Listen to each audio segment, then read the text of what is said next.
Elf.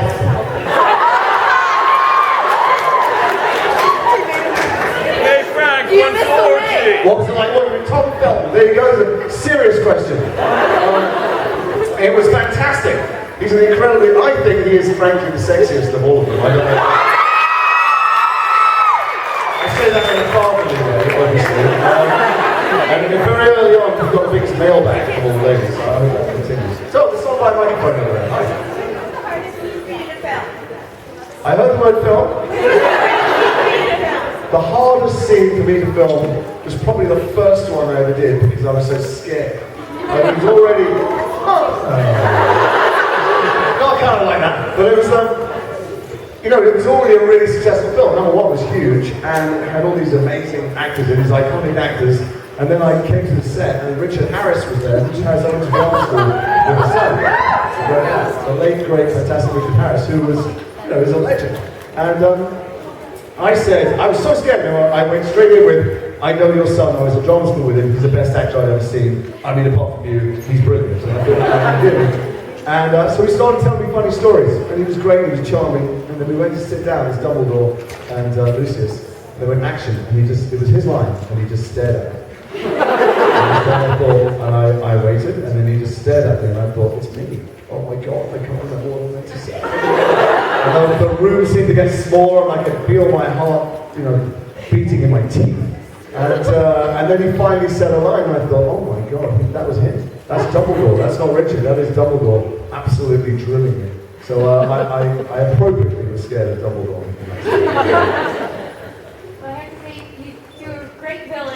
You're very easy to hate. I mean that.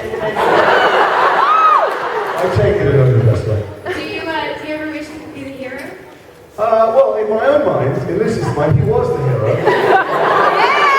A whole alternative ending in which I ran off with Hermione and everything. That's not true.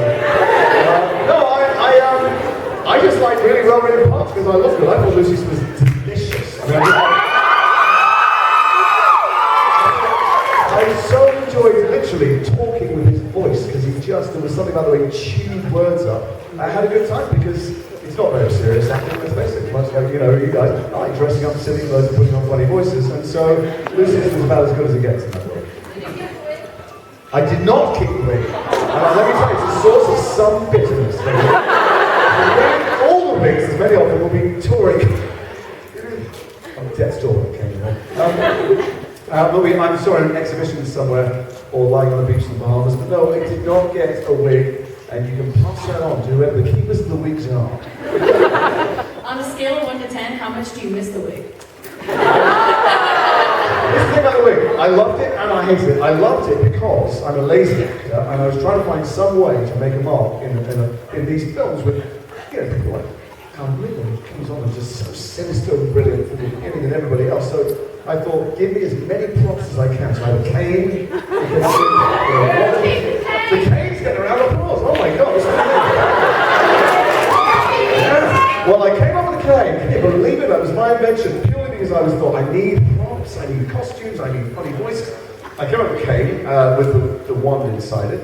And then when they put the wig on, which was not in the original concept at all, I thought, you know, he doesn't like muggles, he's not going to have his hair cut like a muggle, he's going to look like a wizard.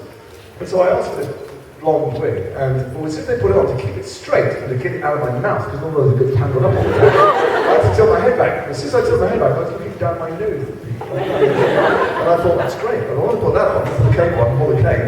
I don't even have to do the acting. Oh. One question for the panel, please. Oh, sorry, one more for the audience.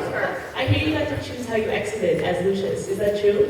It is true. It's not in the film, of course. One of the great things about being one of the grown-up actors, although they're all grown-up now, in the films, is that you get used to spending months and months and months coming up with and shooting extraordinary sequences with these amazing skilled technicians and craftsmen, and then watching the films that are not in there. So I did a long fight with Gary Oldman, a series in number 5 on in the it's called the Veil Rooms. Veil Room, yeah.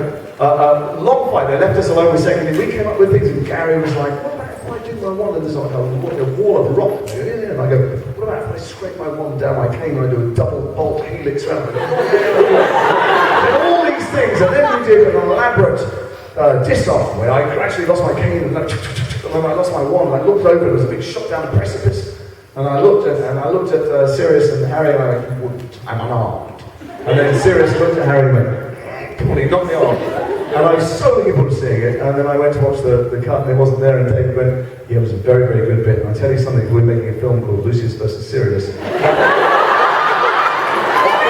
Final act. But unfortunately, it's a big fight between Dumbledore. So similarly, there was a whole big, not big, there was a fleeting moment that I thought absolutely captured brilliantly everything about Lucius and his lack of a future. And somewhere it exists on some editor's iPhone. But what's left is what's left, and in the end you just give into the joy of them telling the story. We really appreciate your coming by. We know you're very busy. Oh, get out. That's the get out.